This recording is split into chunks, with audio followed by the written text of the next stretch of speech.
to come off of mute and say hello really quickly. Hello, everyone. Oneda Luis. I work for LIS Philadelphia as well as an assistant program officer. Very happy to be here today. Thank you for the introduction, Jess. Thank you, Oneda, for being here. And next we have Anna Stormer, who is a part of LISC development. And if you'd like to come off mute and just say a quick hello. Good morning, FOC family.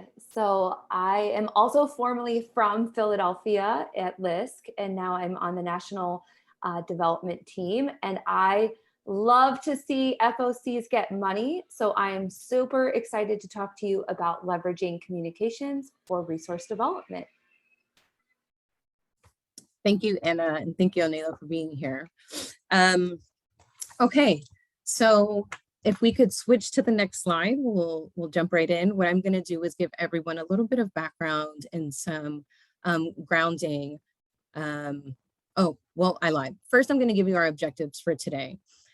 So Onela will be presenting on a program called Community Connectors. And through his presentation, we'll explore strategies to engage the community. And we'll hear from two of your FOC colleagues, Leon Sanford and Amanda Garayua, who was on the call about their experience with the Community Connectors program here in Philadelphia. And then we'll switch gears from program to a national perspective on communications with Anna Stormer, covering what we call a portrait of impact. So how do you snapshot and share success? Our goal is to really help y'all distill the excellent work that you're doing and the constant effort into some really easy and shareable lines of communication with your different audiences. So both the community and funders, right? Like those are your two most prized audience. And then our goal is to imbue you with the takeaway to communicate your power and how communication is your superpower on top of all of the incredible things that you accomplish in your financial opportunity center, within your direct service relationships. How do you lift that up into the shiny success so that we can do a really great job at lifting that up even higher, which is our goal as an intermediary. Okay, Leah, if we can switch to the next slide.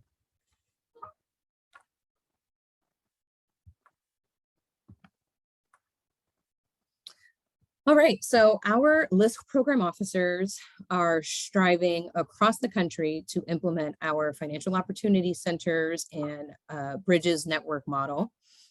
We are right now in about 30 markets, and I'm almost sure that we're in about 80 different locations. So within those 30 markets. Next slide.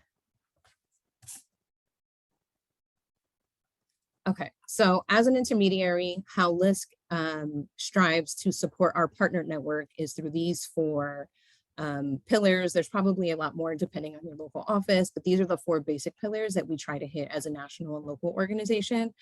And that starts with the most important, financial report. So putting our money where our mouth is. LISC strives to provide the operating grants, those flexible dollars for your community organizations to do the work that they do.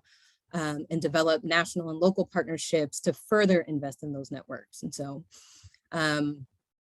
we do that a few different ways. One is getting insight into your program. So we have the shared data system. You are all familiar with Salesforce. We provide that system and we try to customize it for the FOC model to really fit the needs of what coaches are hearing from their clients, the information that they're getting, and then analyze it in a way that our funders will be able to understand the incremental movements that clients are making on a daily basis with their FOC relationship. And then another way that we seek to support the FOC model once we've implemented it is through technical assistance. So opportunities like these where you're able to share, that network is really our strength, having 80 locations, that's a ton of FOC coaches like you all. Our goal is really to provide technical assistance so that we're able to share the good work that you're doing, the best practices that you're creating, and then provide additional training and support where we cannot be that expert, try to fill that gap. So our goal is really to help you all better fill the gaps that you've identified as being critical to your service delivery. And then the network collaboration, so what we're all doing here today, the atmosphere of learning. I hope you all come with maybe a ton of questions or curiosities about the value of communication in addressing your two main audiences, which that's just something that I've dubbed as your two main audiences, community and funders. You might find that LISC is really important to you as well. But we really hope to build out the bridges to the community and the funder so that you all are able to showcase the work that you're doing and that we can do a better job of lifting up that story. All right, if we can slide. All right, so it's my pleasure to introduce my colleague in the Philadelphia office, Onedo Luis, and then he will transition into a panel discussion with two of our FOC members. So Onedo, I will go on mute and the floor is yours. I encourage everybody actually in the chat, if you have questions as they come up, if you can pop them in there and we'll address those during the Q&A. So thank you, Onedo. Excellent. Thank you so much, Jess. And thank you everyone just for your attention this morning. So again, my name is Onedo and I am an assistant program officer with LISC Philadelphia. Out of my kind of many duties, one of them involves helping coordinate and facilitate our community connectors program. And I'll kind of go into, talking about what a connector is and what their kind of key functions are as it relates to communication. But I did want to just give you a quick little background on the program. And so this first slide, I'll just kind of describe it. This is really from last year. This is a group of our different connector organizations at different, community functions or events. The first picture is a community cleanup, which the connectors kind of helped run and organize. That middle picture is a celebration of a local community artist, John Zerby, which was also organized by the community connectors of one of our partner organizations. And then that picture to the, my right hand side is a resource fair that was organized by a community connector who participated in, and I'll kind of go into what all these words are in just a second. But our Community Connectors Institute, and she organized this whole resource fair, definitely with the support of her organization, but she did that and was able to share out a lot of really good information within her blog. So if we could proceed to the next slide. Recording. Excellent. So a little bit of history on the Community Connectors program. It started out with People's Emergency Center, that's PEC, an organization that's listed on this slide, and also APM, which is also listed on this slide, and I'm sure have some folks on the call from APM today.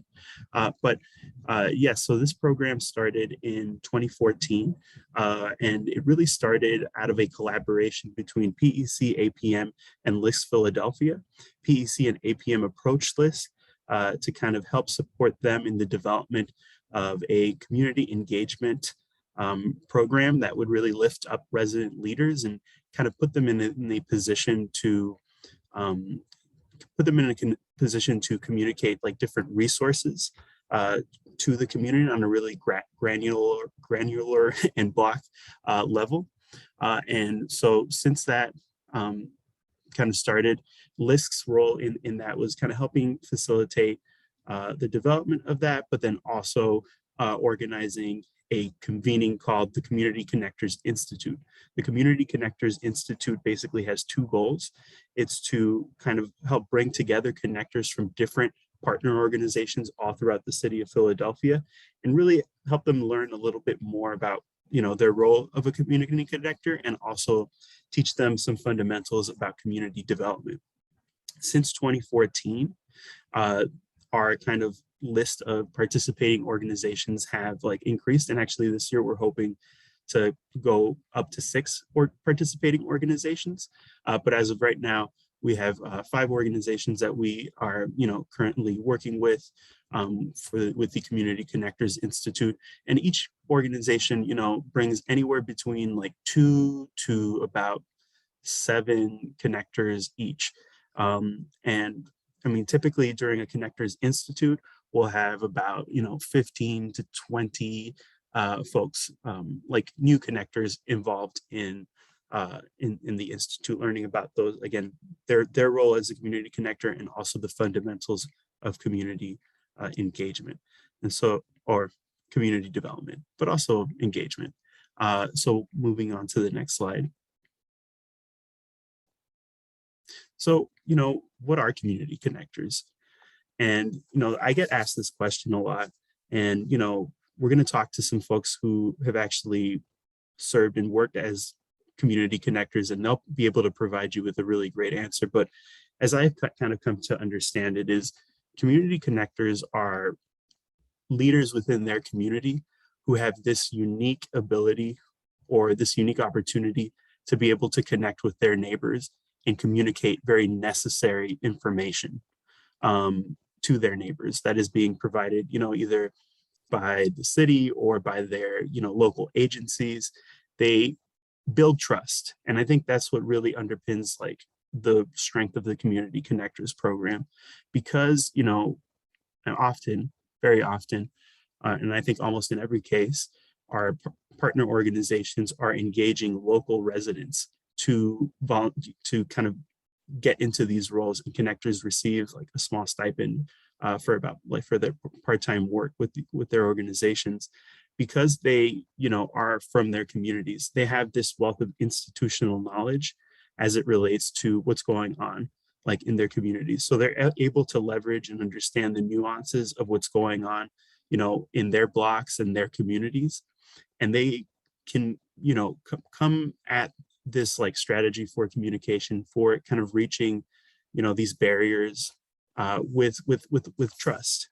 And, typically what I've heard from the connectors that I've worked with is, when I'm working in the community, I always let them know, like, I'm also from this community. I'm also, I live here. I don't live too far from here. They'll tell them what cross street they live from. And, from there, I think a little bit of trust is leveraged. And we have really seen that connectors can play a huge role in terms of supporting communications.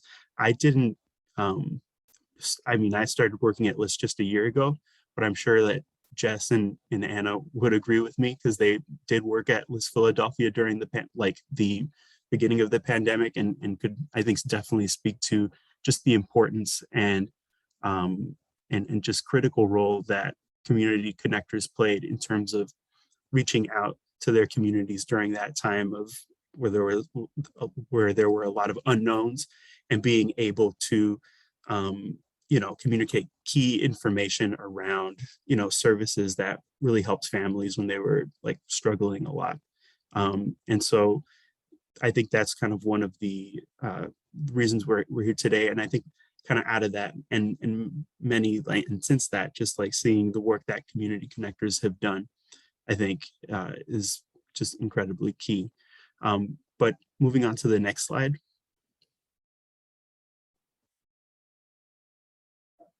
Thank you. What is it that connectors actually do, right? Because we like to talk about, leveraging trust and, being from the community and, all these types of things. But really what it boils down to is community connectors. I mean, among other things, they don't only just provide direct engagement, but this is, I think, one of the key things that connectors do kind of across like the board is, they conduct door-to-door outreach and provide residents with information about local organization services. They can make referrals directly to local partner agencies for residents who, have expressed interest around a specific need. And the way this really shows up is every connector program that we work with really looks different. No connector program is the same. Some have more of a focus on housing, others have more of a focus on health, some have more of a focus on, financial opportunities. And I think that one of the great things about this program is that it can really be tailored to the needs of like the organization that is, like hosting it. If you have connectors, really detailing in your job description, making sure, letting them know, we're really looking to, you know, help folks with a weatherization program, or we're trying to, get folks to sign up for a financial like opportunity center, like position, and like just putting that into their like communications and helping and having connectors actually leverage the trust that they have within their own communities, I think can go a really long way. And also just connectors are really, I think, great at, anticipating what some of like the barriers to communications are, because they're working so much in community. There are oftentimes that, because they're, again, working within the community, they're seeing things that maybe folks from a program staff perspective may not be like seeing. So collecting basic information from residents and documenting that engagement, tracking participation is also, I think, a really key part of the Connectors program. They really know like what's going on, and they can stay attuned to that, not just in terms of, just a sense or communication, but also what they're seeing. So next slide. And I just wanted to kind of leave you all with, before we transition over into the panel Q&A, this is just a graduation photo. I think this is one of the last graduation photos before the pandemic hit. We've actually had the Community Connectors Institute digitally for the last couple of years, and we're hoping to do it, in person or a hybrid form this year. But this is just, these are the people who actually get the work done, and I just wanted to really center them. And yeah, I'm happy to transition over to the Q&A. I want to add just one piece of comms. So when I was in Philadelphia working alongside the Connectors program, there's been a key criticism of community development, which is absolutely fair, is that residents impacted by development don't have a say in what's happening in their communities and don't have any ownership over the changes, especially for folks who are not connected digitally. They can really feel left out of the process or be caught unaware that, oh, another housing unit's coming up, or we're revitalizing a park in your neighborhood and you had no idea what was going to be in it. So Connectors also bridge that key gap for folks who perhaps don't have digital access or are not as computer savvy, is because they are in person, because they go door to door, because they are employed by trusted CBO organizations. They really help either LISC or other intermediaries or government partners or folks outside the neighborhood make sure that those voices are heard. So it's a critical component that ONADO is being modest of, but it's really important to LISC's work and really important as a community development institution that we incorporate voices of folks who are going to be living there, and Connectors really help us bridge that gap. Thank you, Anna. A extremely important line to be drawn. So thank you for connecting that. And ONADO, thank you so much for talking about this incredible program. This is actually our Connectors graduation. In the bright pink is a councilwoman in West Philadelphia who was once a LISCer, and who really enjoys the work of Community Connectors in her district now. She stood the program up. She stood up at LISC, yeah. And yeah. then she went and became an elected official, so. Yeah, that's right. She stood it up. Oh my goodness. Yeah. More important context. Okay, so thank you, ONADO, for your presentation on Connectors. We're going to transition first to a panel. We have two members here, one from our ASE, FOC, Amanda Garayuya. Amanda, feel free to come off of mute and say hello. And we also have Leon Sanford here from Asociación Puertorriqueños en Marcha. He was previously a community connector as well. And Leon, feel free to come off of mute and say hello as well. Good morning, everyone. My name is Amanda Garayuya. Hi, Leon, you can go. I think there's a little bit of a delay. Good morning, everybody. My name is Leon. Okay, Leon, I see that your internet is a little Oh yeah, slow. my internet's been acting a little weird this morning. Okay, Uh, so feel free to respond to Onedo's questions in the chat, but we can try coming off of mute as well. Okay, so we'll pivot to our panel. Take it away, Onedo. Excellent. And again, thank you so much, Leon and Amanda, for being here with us today. My first question for y'all, and again, feel free to either respond in the chat or over the video. What is the most impactful thing about the community connectors approach? I can go first. As I was saying, my name is Amanda Garayua, working at ASE.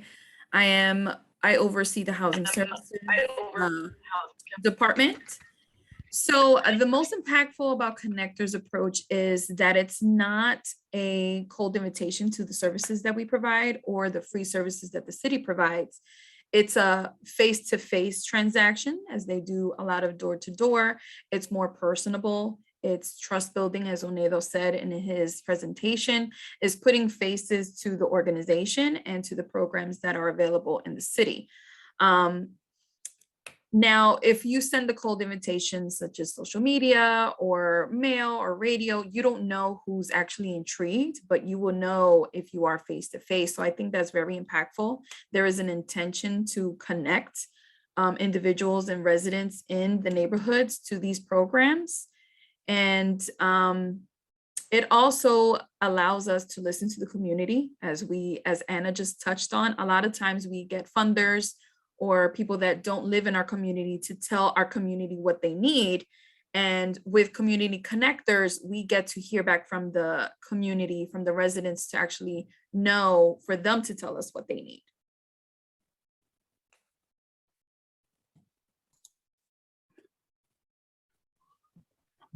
Thank you so much, Amanda. That's a great answer. Leon, let me know. It seems like you might be typing or not, but I'll just say the question again. What is most impactful about the community connectors approach?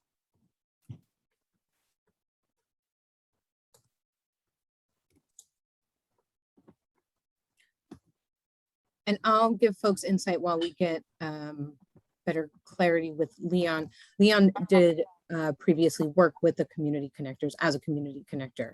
And he is now in the office at APM's FOC, assisting with financial opportunity centers and client intake overall. So I think he is typing in the chat. If that is the case, we will read it as it comes in. But we can continue speaking with Amanda as well. Excellent. And so, Amanda, I think you kind of spoke to this just a moment before, but what would you say are some of the unique results of the Community Connector program, kind of beyond just thinking about, the benefits, Right. So the unique results is the community is actually aware of the resources available to them. You would not believe how many people live so close to, our organizations and don't know what we do. They may just think that we only do affordable housing when we have a slew of different departments that do other things. So that is one of the results. We connect them, we make them aware of the services provided, not only our organization, but other local organizations in the community and in the city. I know it was very vital for us to push out the city's programs regarding rental assistance during the pandemic, which a lot of people were not aware of. Also making sure that we speak the language that our community speaks. We are in a very heavily Latino population. So we make sure that our staff are fluent in English and Spanish, our materials, our flyers, our brochures, all of that is bilingual as well. And also to help, the connectors helped a lot with technical assistance in applying for these programs, that a lot of these programs were, they were only able to apply online. And being in one of the poorest neighborhoods in Philadelphia, we definitely made sure that we provided assistance with scanning.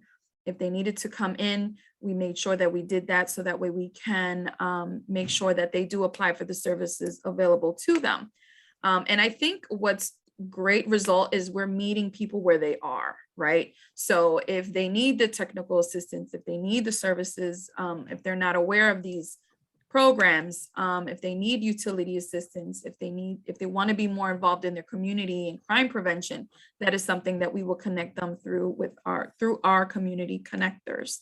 And at the end of the day, it comes down to trust, right? That's the biggest impact, the biggest result that we can get is that they see this face, our connectors, that they know that they're from the community, they understand the culture of our neighborhoods, and that they know that they can come to our connectors, to our organizations, and be confident that they're going to get the best services available, that they're not going to be scammed, because there are a lot of rumors in our neighborhoods regarding, home repair programs, loans, credit repair. There's a lot of scams, and it's in their right to be fearful or hesitant to apply for certain programs, but building that trust is the best result in our neighborhood. So that way we can make sure that they are able to access the resources available to them.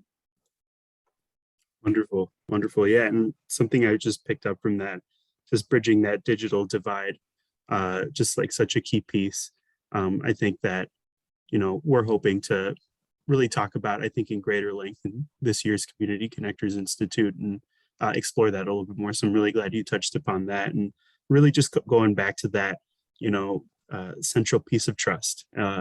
Trust is such a key aspect of this type of engagement, and you see it across the board. I think it's one of the things that, at least as I've seen it in the work, there's a huge gap. Still, it seems very simple, but it is something that is really key. And I just want to highlight what Leon said in the chat, and thank you so much, Leon, for taking the time to write that. I'll just read it out loud, and my apologies because now I'm getting a bunch of Teams messages. But I would say, and this is what Leon wrote, I would say the way we interact with the community and build relationships with community members and neighbors. I want to add one piece of comms lens to that as well, is that because it's an ongoing program, it removes the extractive nature of communications with neighbors. So a lot of times, and I've definitely been a receiving end of this, it's like you'll get a survey and then you fill out that survey and then you never hear back from it again. And it's like, well, what happened with what I wrote? Like, where did that go? I mean, I wrote down something and then that information just feels lost. Because it's a continuous program, we have that feedback loop. So it's not just like we're sharing information out, it's that we're receiving information back in, we're listening to it, we're taking it under consideration, and then we're reacting and then resharing back out as appropriate. So in doing comms for the local office that worked with these teams and with these different organizations, it was that consistent feedback loop so that neighbors felt comfortable sharing information with us and that we also learned from that, but then we fed that loop so that it's not just extractive, because there's so much extractive communications, especially around community building. It's like, come take a picture, and then that picture gets blasted 50 million websites and you're like, wait, whoa, I was just like doing one thing in my neighborhood for one day. So that's really the importance of that trust, is also feeding into that continuous loop. So I wanted to add one little piece of comms lens too. Thank you, and it is very welcomed. Absolutely. And I also want to say, you can have great programs, your organization can have great programs, but if no one knows about it, if your staff is, busy doing the work and the word is not getting out there for the rest of the community to be aware of, to apply, then what good is it? So these connectors definitely assist with that. Speaking of housing counseling department, they really make sure that all the services that are new, that are coming out, or just continue to remind them, hey, these are the services, come and apply, is definitely crucial for our organizations to make sure that we are making the impact in the community that we do desire. Excellent. Excellent. And Leon, feel free to continue to write anything that you wanted to share in the chat. But I kind of just want, oh, go ahead. I was I just gonna think say, I was having like crazy internet problems, but I wanted to say like I always say that the connectors, kind of piggybacking what Amanda said, I always say that we're the arms of the community. So I know here at like APM, we're kind of we're like right next door to like the apartments, and so like we get a lot of people, especially Amanda was I was sorry, but apologies again with the internet, it's been crazy.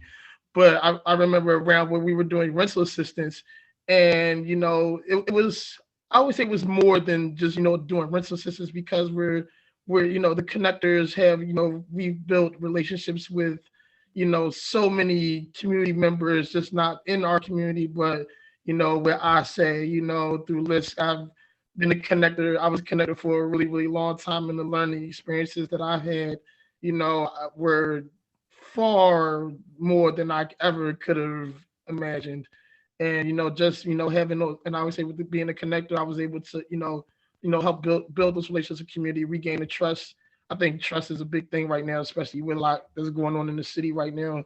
A lot of people not really trusting people, and like I'm Amanda saying, there's a lot of faulty things going on, and so that's why I always say with the connectors, we're those like arms of the community, because they especially they look to us, we're the especially our seniors now, our youth, there's so much going on. Like it's but I was just to piggyback on what Amanda said. I just that really kind of hit on what she said, what she I just wanted to piggyback that. And my apologies again for the internet conveniences. It's been crazy this morning. They're doing work outside. No worries, no worries. It is all good. So, and thank you so much, Leon. It's really great to just like hear from you. It's always great to hear from someone who's like experienced it, and it's always very enriching and great to learn more about the program. But kind of like rounding out this panel discussion, I wanted to hear from both of you. What are the future plans for connectors in your organizations, or what do you hope for? You can go, man. Okay, I was gonna see if you were going first. I didn't want to cut you off. Well, of course, we want more money, right, to grow this program so we can get more connectors, we can reach more people in our community, which means more people will be connected to these resources and be better off financially, all around as a whole. Of course, we would want to see, more connectors, more funding for that. We also are known to promote within. So our connectors, if we see the potential, we actually would, if we see that there's a vacancy in the organization, we will continue to build that person up as well. And that will give another space for another connector to be built up and grow that potential. We hope to continue to build that better relationship with the community through our connectors as well. And of course, just try to provide as many resources available to our community.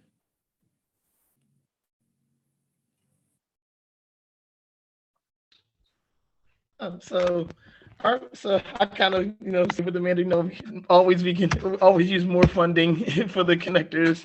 Kind of similar to what we do. I was one of those connectors that was promoted from within. I've always had a strong. I think we always look to look at our connectors and see their strengths. We a lot of our connectors will be most of our connectors will be working in the playground this year. With Rainbow Decolor, a lot of you guys know about Rainbow Decolor summer lunch program. So some of our connectors will be teaming up with some youth, with some typical youth students. So they'll be in the playground giving out lunches to the neighborhood. They'll be playing games with the kids. It's all about we all about APM. We try to elevate, we elevate our connectors. We try to keep them in the loop and keep them. Living in North Philly, nowadays is kind of it's a stretch in its own nowadays living in North Philly. But we try to keep we're gonna keep our connectors, keep them going. We keep keep positive things going. We got a couple of my connectors. We have a cleaning project that we've been trying to get off the ground with COVID, and with all the things that have been going on. So hopefully we're going to get that moving, shortly. It's going to be that we got some soak it up adoption connectors. So they'll be focusing on that stormwater treatment. So we have some things, coming up, and we are recruiting. We are recruiting for connectors. If anybody's interested, anybody in your networks, please reach out. We're always looking for, youth. We're actually we're in our seniors and adult connectors too. I mean, they bring a lot to the table. So definitely that's some of our plans just for the summer. Fantastic. Well, I just want to give a round of digital applause to both Leon and Amanda just for their contributions to this discussion. And again, thank you again so much for taking the time to respond to these questions and share your experiences. It means a lot, and I think it's really great for the whole meeting to hear. And so I just wanted to transition over to the Q&A portion of this of our time. And so if anybody wanted to write in the chat, if anybody had any questions, and I will just read out something that Dave wrote. We have found that youth programs can cultivate a natural cohort of connectors, some informal word of mouth agents, some as volunteer vita tax preparers. Thank you for that insight, Dave. And you also got a thank you from Alan. We are very grateful for y'all sharing your experiences with the Connectors program. And like Onedo said, we will be in a Q&A for the next 3 or 4 minutes before we transition to our next presenter. So if you have any questions for the speakers that are pinned to your screen, feel free to come off of chat. We have a few minutes before we move on.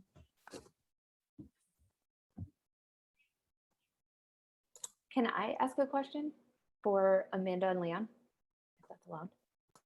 Cool. So as it relates to FOC work, can you talk about how connectors have brought folks into the program and what has been successful in reaching folks to sort of span all the services that you provide and then bringing folks into FOCs? Sure. So here at ASA, we have a slew of resources and programs available. When we have our community connectors do outreach or table events, they do make the community aware that we are FOC, that we also have affordable housing. We do have the Livability Academy that really centers in crime prevention in the neighborhood. And also we are a NAC, Neighborhood Advisory Committee. So a lot of civic engagement, housing counseling goes on here at ASE, and we do have a few that did enroll through the community connectors. If they are looking for rental assistance, if they are looking for purchasing a home, they're then enrolled into our FOC program, and our HUD certified counselors will assist them with the financial coaching, employment coaching, income supports and things. So that way they can, I'll take Leon's word to elevate them. I like that word, out of poverty and hopefully, achieve the goal, the financial goal that they have. We do have some that have purchased their home through the FOC. We have some that improve their credit and allows them to have access to better finance, financial products such as car loans, credit cards, student loans, things of that nature. We have assisted a lot through the rental assistance through the pandemic. Through the community connectors, we made sure that our connectors were out there and reaching out to those that were in need, digitally and in person, just making sure that we were connecting the FOC services to our community. So our FOC has been successful. I give the community connectors some of that success because they are connecting our community to that specific program.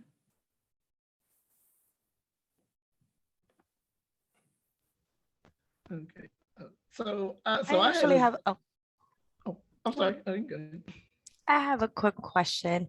And sorry if this was already mentioned. Your connectors, when they outreached the whether it was digitally or in person, was it like door knocking? Was it other community-based organizations? Like what were their outreach tools or like resources?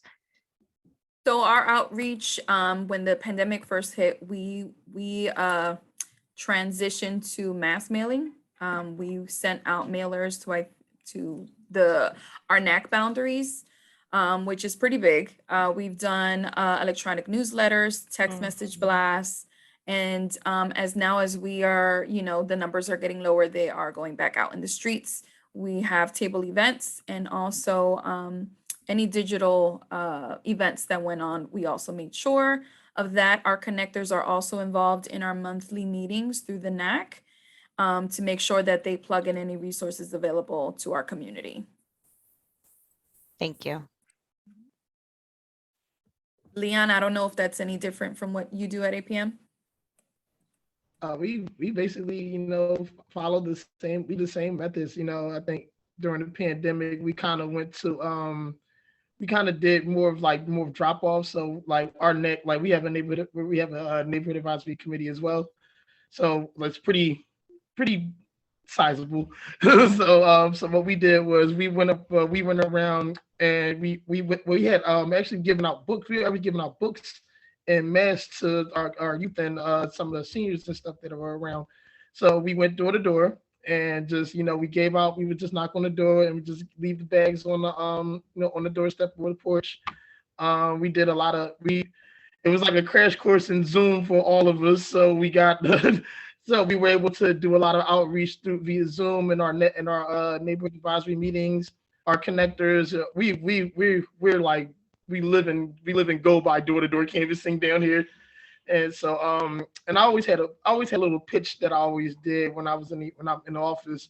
So whenever a client would come in, whether it be, for anything, I would always say, hey, if there's a resource that you may need, here's a flyer, and I always tell them, all the services are free, and feel free to come back, feel free to come back whenever you may need, or just give us a call. And we find that people, once they they may look at the fact, they're like, oh, I need that, or that's that's useful, and and just be welcoming and just be welcoming, and that's how we've done a lot of our outreach to get to get FOC clients in, but just being just door to door canvassing, word of mouth, just leaving flyers. And some of the fly. I always say the flyers are the biggest tool, because a flyer will always, or information will always catch someone's eye, especially if it's useful. Right, and that's doing outreach for anything, right? You have to do a combination of everything, because not everybody may look at the flyer, not everybody may read the text. So we always make sure that we do a combination to try to contact as many or connect as many people as possible. Yeah, to cover that broad, there are so many different demographics that you're covering that have different preferred methods of communication. So covering your bases, I really like that about the connectors flexibility. I want to say thank you all so much, Amanda, Leon, Onelo. Thank you so much for providing your testimonies about the Connectors program and your insight. I'm very appreciative, and I think pretty good reception here. If folks have any questions about the Community Connectors program, you can reach out directly to myself. My information will be shared with you, and I can put you in contact with anybody that was on the panel today. So thank you again, y'all. Thank you. Okay, so we'll be transitioning now to the Portraits of Impact session. Anna Stormer will be presenting, so I will go ahead and pass the baton to her. Thank you, Anna. And our PowerPoint is going to resurface shortly for your slides.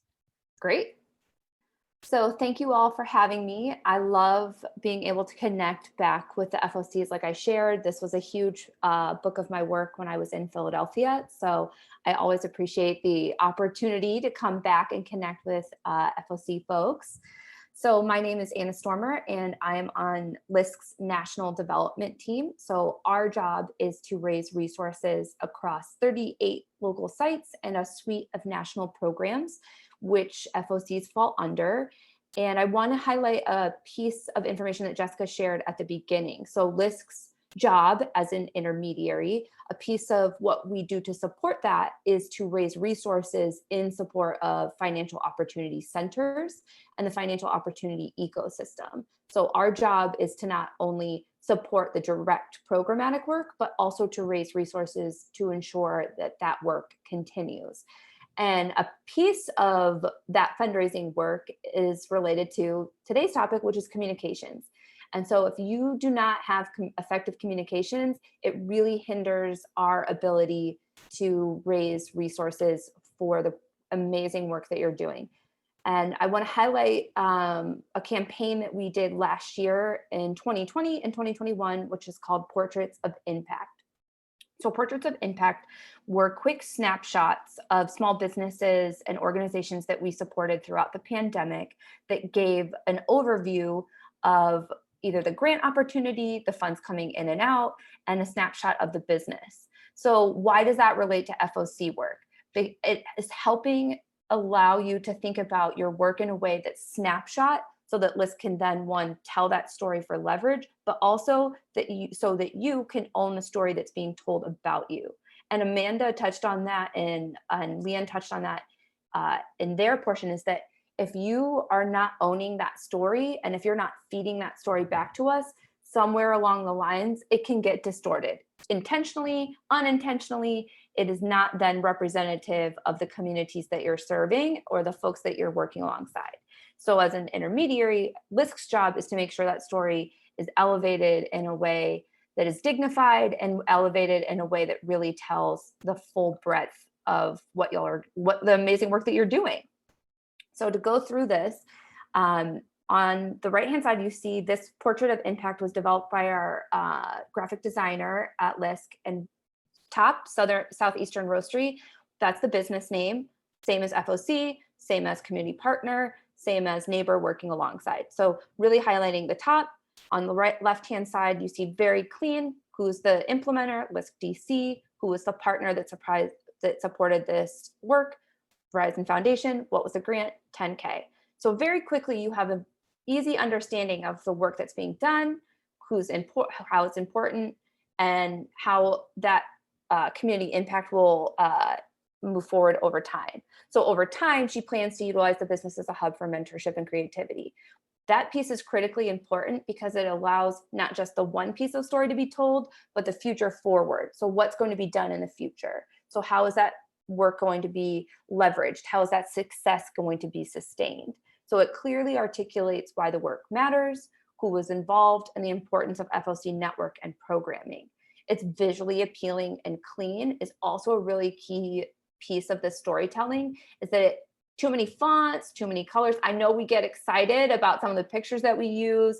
We want to make sure that, that story is being told. And if you highlight too many things in different ways, it becomes a little bit muddled. So keep it very simple, very clean.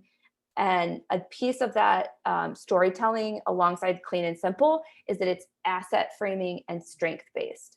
So this is very important to me as a communicator, very important to me as a fundraiser, is that we focus on the strengths of that intervention. We focus on the strength of that programmatic piece. So she met her crowdfunding goal in just 12 days and used the funds to purchase a larger roaster, which enabled the business to take on larger orders and new accounts. So that's a strength-based storytelling. That's asset framing. Whereas the story could have been told in non-asset framing, well, she didn't have a big enough roaster. She wasn't able to keep up with demand. Do you all see how that differs? Highlighting strength, focusing on asset, or there's sort of the past, more antiquated viewpoint of comms, which is negative focused, highlighting the need. We're highlighting the need, but also highlighting her strengths at the same time. I'll pause just to make sure that makes sense to folks, or if folks have any questions. Also, please feel free to interrupt me. It's totally fine if you have questions, or drop them in the chat and I'll get to them. But I want to just pause for a second and make sure that folks understand the difference between strength-based communications, asset framing language, asset framing pictures. Any questions on that piece? No? Okay, we can go on to the next slide. Another part of that strength-based storytelling is really formatting those portraits, formatting those overviews so that it matches the platform that you'll be using. A lot of folks will want to tell that story, they'll want to share it, they'll want to put it up on social, they'll want to put it in a blog post. And if you don't reformat those stories, those images, those graphics, then it becomes kind of a muddled mess. I know we've all seen it on social where there's a picture that doesn't show up on your screen right, or if you're looking at a flyer and the image is distorted. So really taking the time to make sure that those portraits of impact, those stories, those snapshots are formatted correctly for the platform that you'll be sharing. And if folks have any interest or need in any of these templates, we can absolutely share some of them through Canva. So happy to share any resources that you see here on the screen. So formatting the picture so that the strength again is highlighted. She's smiling, she's happy, she's using her new roaster. It ties back into the text that you read on the previous slide. It's formatted appropriately for the platform, and that there will be one strength-based asset framing quote next to her. Again, keeping the storytelling clean, keeping it simple, making sure that folks really easily, especially for outside audiences, are able to understand the work and able to understand why it's important. We can go on to the next slide. How does this relate to storytelling? How does storytelling then relate to press and media coverage? So press and media coverage are also, again, an integral piece of LISC's storytelling. This picture that you see on the left was from an FOC class of EMTs in 2020 and 2021. So you see, again, a strength-based picture. You see folks graduating from an FOC training graduation ceremony. She was one of 10 students to graduate from the program, which prepared her for an EMT certification. From this image and from this quick snapshot portrait of impact, we were then in Philly able to leverage for local media coverage, which then highlighted and came out to the graduation and then did a follow-up piece afterwards. So combining that asset framing language, combining that asset framing story. So you have a portrait of impact for social, you have that really great story that can be leveraged for press and media. And again, tying those threads together of who's telling the story, who has ownership over that story, and how's that story being told with dignity. And that also highlights the incredible work. Do we have any questions or thoughts or anything that you'd like me to elaborate further on press and media?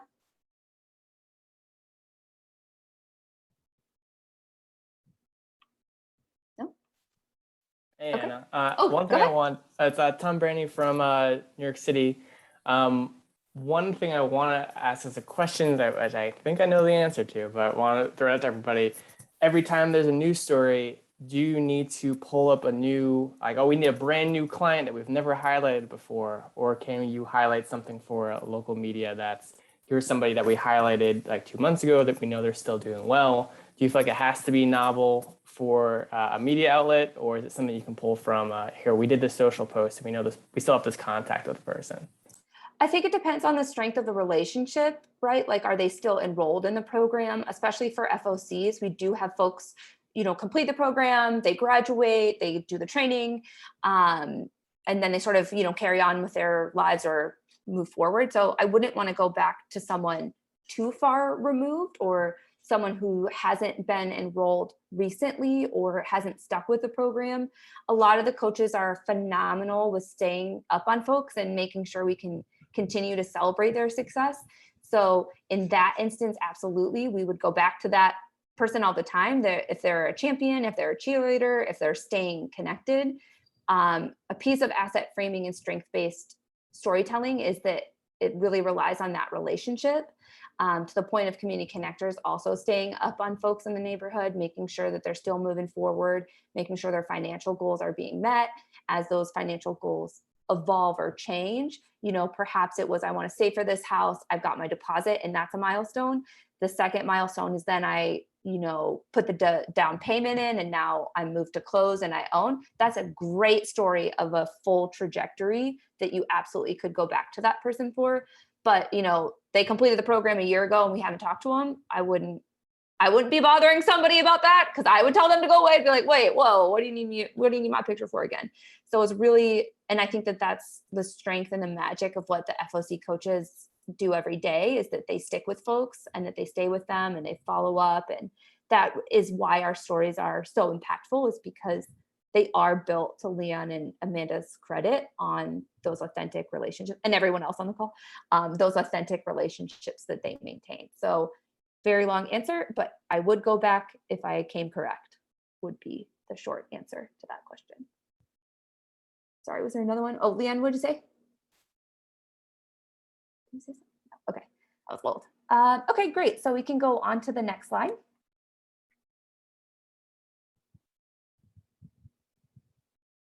So how does this media coverage and how do these asset framing communications, how does this translate into money, which we all need for all of our programs all the time? Amanda and Leanne both highlighted it, that we need more money for FOC programs. We need more money to do good work. How does social media, how does a blog post, how does a social media blast, how does an example of press coverage relate to the dollars, which is what we all care about? So on the national side, our job is to raise resources for the full network. On the local side, I was charged with raising direct operating expenses for FOCs in Philadelphia. And one of the questions that we got asked all the time, especially as funders have evolved in their giving, is please list and include all social media platforms that were used to promote a story where agency was mentioned or local or logo was included. So this is a direct question of a grant report that Jess and I have to do every year. So you have to list them, you have to keep track of these stories, you have to make sure that you understand how many views of them are seen either on each individual platform, how many folks were reached through print material, online resources, webcasts, press releases that included a logo or name or mention. So these are direct questions from funders that you all have seen or have worked with before. And I wanted to highlight that those numbers may seem perfunctory. Okay, 3,766. Those are real humans. Those are real folks at the end of, it's a screen, we're digital, but that impact has a human impact. And I really can't stress enough that those posts, the Twitter posts, Instagram posts, LinkedIn posts, are reflective of your work and are reflective of the neighbors that you support. And why does this matter for the funders? The funders want to understand that their dollars are actually having some type of community impact. And this story and this storytelling and this evaluation piece is really critical for them to then release more funding to us. So if we aren't sharing that good work, if we are not sharing those stories, if we're not putting up social posts, they don't fully understand what that impact is, right? They're far removed. They work for banks, they work for insurance agencies. They're not going to understand your work unless you help us elevate it. So it's really critical that we're able to share this in a way that they can understand, that's dignified, that matches the strength of your community, that we can then leverage for more resources. I'm good. How are you? Great. Do we have any questions about this piece of evaluation and how we can bolster those metrics to then leverage for funding? I just want to pause because it's really, really critical.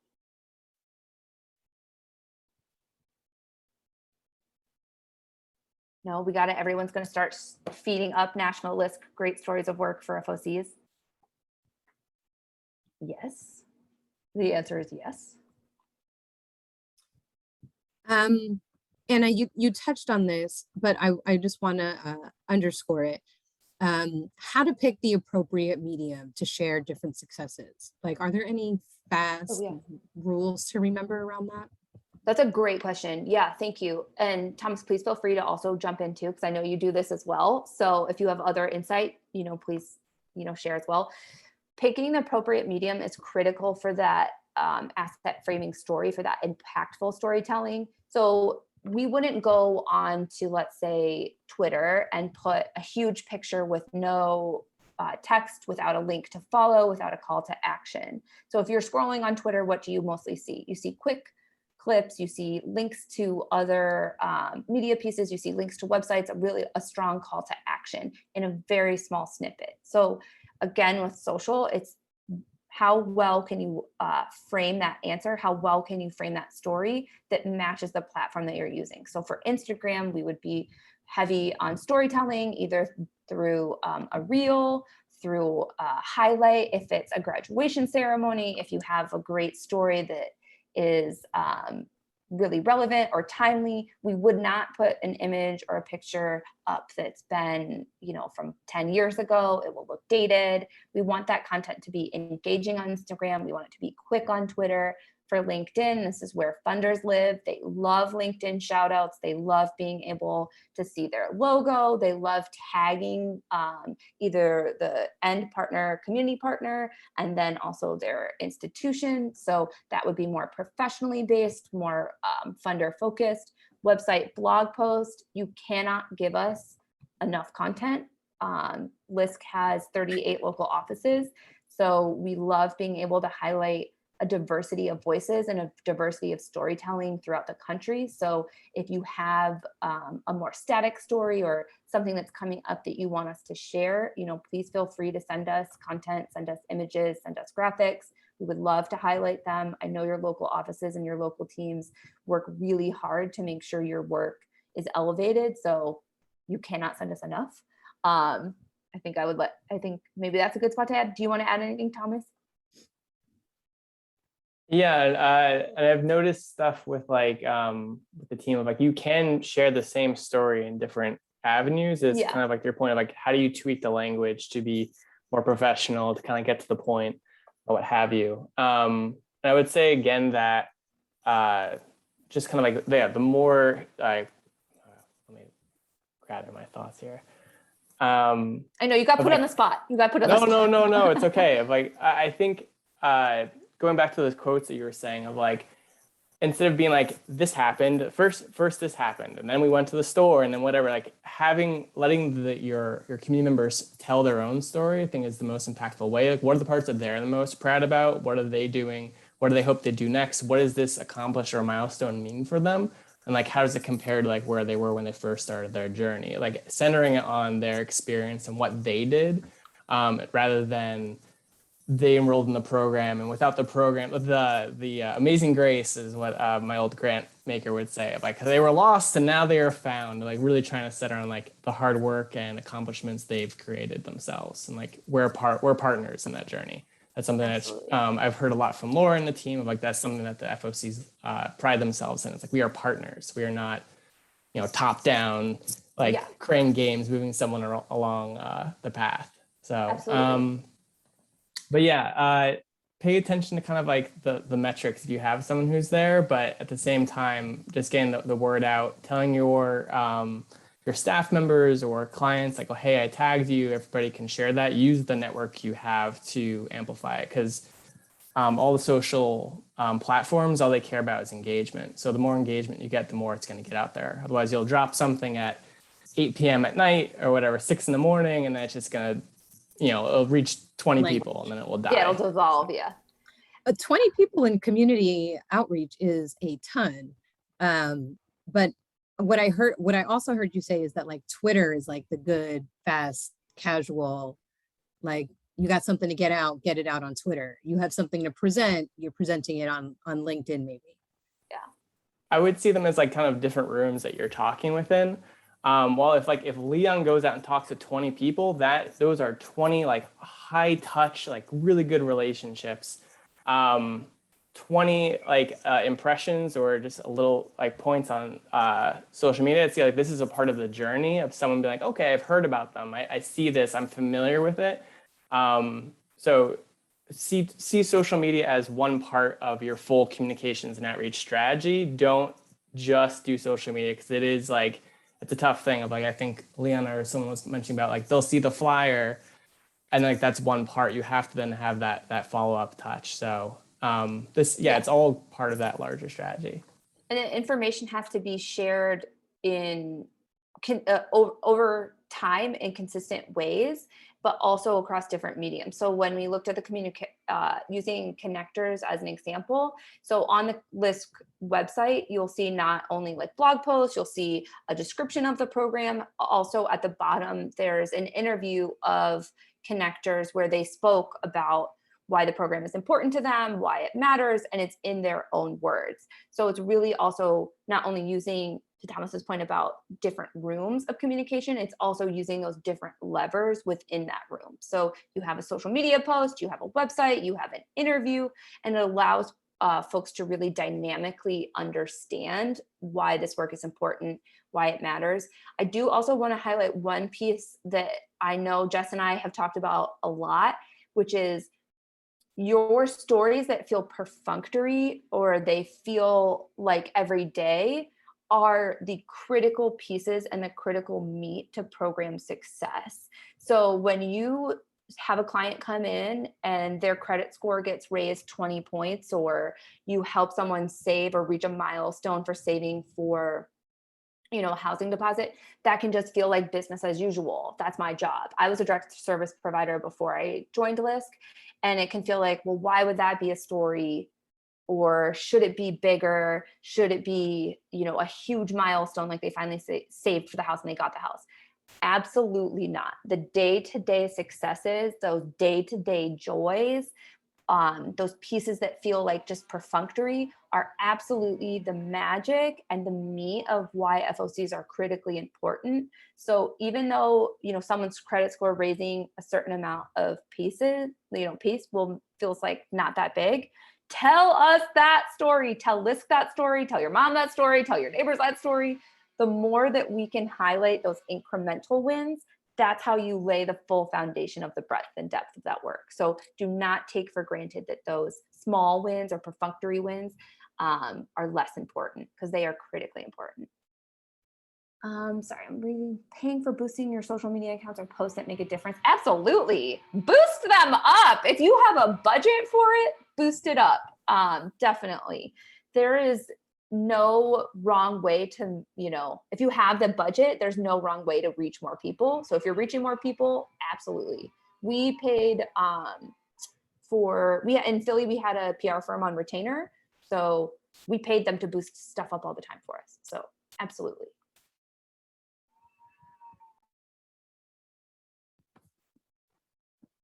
Awesome.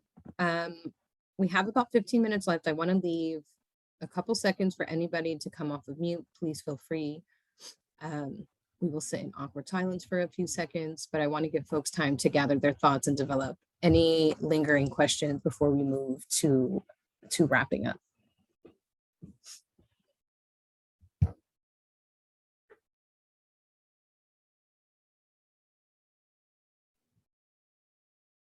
Does anyone want to share their best story that LISC didn't talk about? Tell us your best story that you didn't see on your website.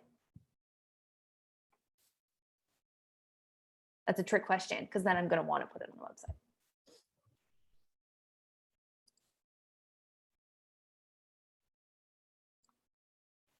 Okay. All right. Well, I want to say thank you to our presenter, Anna Stormer. Thank you so much for coming and sharing with us today. Thank you, Thomas, as well, for joining in on the conversation.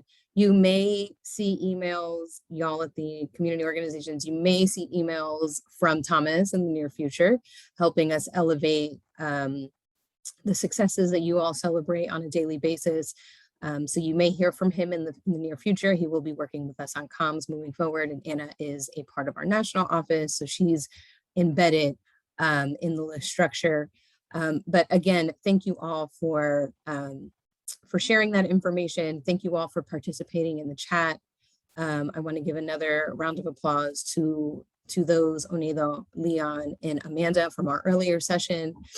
If you all can take a second to just take a look at the chat, if you are not monitoring it already, Claudia, my colleague, has dropped the SurveyMonkey link. I would really appreciate if you took the extra 15 minutes that I'm about to give you back this morning and maybe took like a minute or so to complete that SurveyMonkey link. It is not a long survey at all, 4 or 5 questions, but we really do appreciate your insight and your participation. The goal of all of these sessions is to increase learning and really increase dialogue between our FOC networks and LISC staff. So if you have any specific questions for any of the presenters today, you only have to remember my name, Jess Goyaso, or your local program officer, and we will get you either the information you need or in contact with the appropriate person today. Round of applause to our presenters. Thank you, thank you. And we will be opening up a Zoom room again on the 9th, I believe Thursday, 10 to 11:30, same time, same Zoom link. And that'll be on entrepreneurship. So I hope to see some of you folks there. Again, these are optional, all about increasing your learning. So I hope you enjoyed yourself today. And here's 15 minutes back in your morning. Have a great day, y'all.